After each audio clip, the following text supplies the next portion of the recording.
তুমি কি ঘড়ি তৈরি করিস মধু? তারা ঘড়ি। এটা তৈরি করতে কেমন খরচ হয়েছে?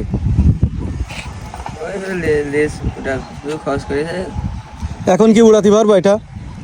এখন বাতাস নেই তাই উড়তে পারছি না। ও, বাতাস না থাকার কারণে উঠছে না। যদি সিলে ঘুড়ি হইতো তাহলে তো অল্প বাতাসেও উঠতো। আচ্ছা, তোমার ঘুড়িটা দেখো তো, আমাদেরকে একটু দেখাও তো। এটা তো মনে হয় মোটামুটি বাড়িতেই তৈরি করা, না? বন্ধু, তুমি কত রকম ঘুড়ি তৈরি করতে পারো না? 10-12 রকম ঘুড়ি তৈরি করতে পারো।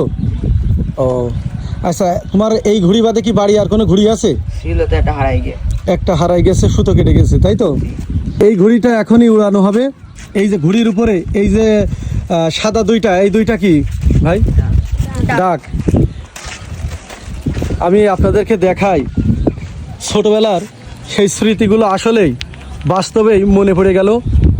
আর এই ঘুড়ি উড়ানো, এটা কিন্তু আমাদের একটা বেশ আবেগ, অনুভূতি এবং ভালোবাসার একটা ব্যাপার।